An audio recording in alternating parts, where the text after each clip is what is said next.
Bonjour frère Jules. Bonjour mon frère. Vous vous retrouvez à Milton Keynes aujourd'hui. Qu'est-ce que vous êtes venu faire? Ouais, je suis là parce que je dois prester demain dans une église, à l'église du révérend pasteur Alpha. C'est là que je vais pouvoir prester demain, dimanche.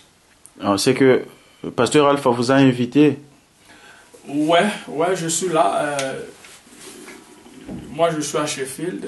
On avait reçu un coup de fil par le pasteur Alpha et il nous avait invités parce qu'il y a une convention qui se prépare au mois de juillet et il avait préféré qu'on puisse d'abord arriver pour agrémenter un peu le culte de demain, quoi.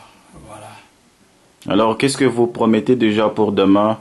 Ouf, je crois vraiment que le Seigneur sera au rendez-vous. Vraiment, le Seigneur sera au rendez-vous parce qu'il me l'avait promis que à chaque fois que je tiendrai, je prendrai ma guitare ici pour jouer, il sera au rendez-vous. C'est tout ce que je peux promettre à tous les enfants de Dieu.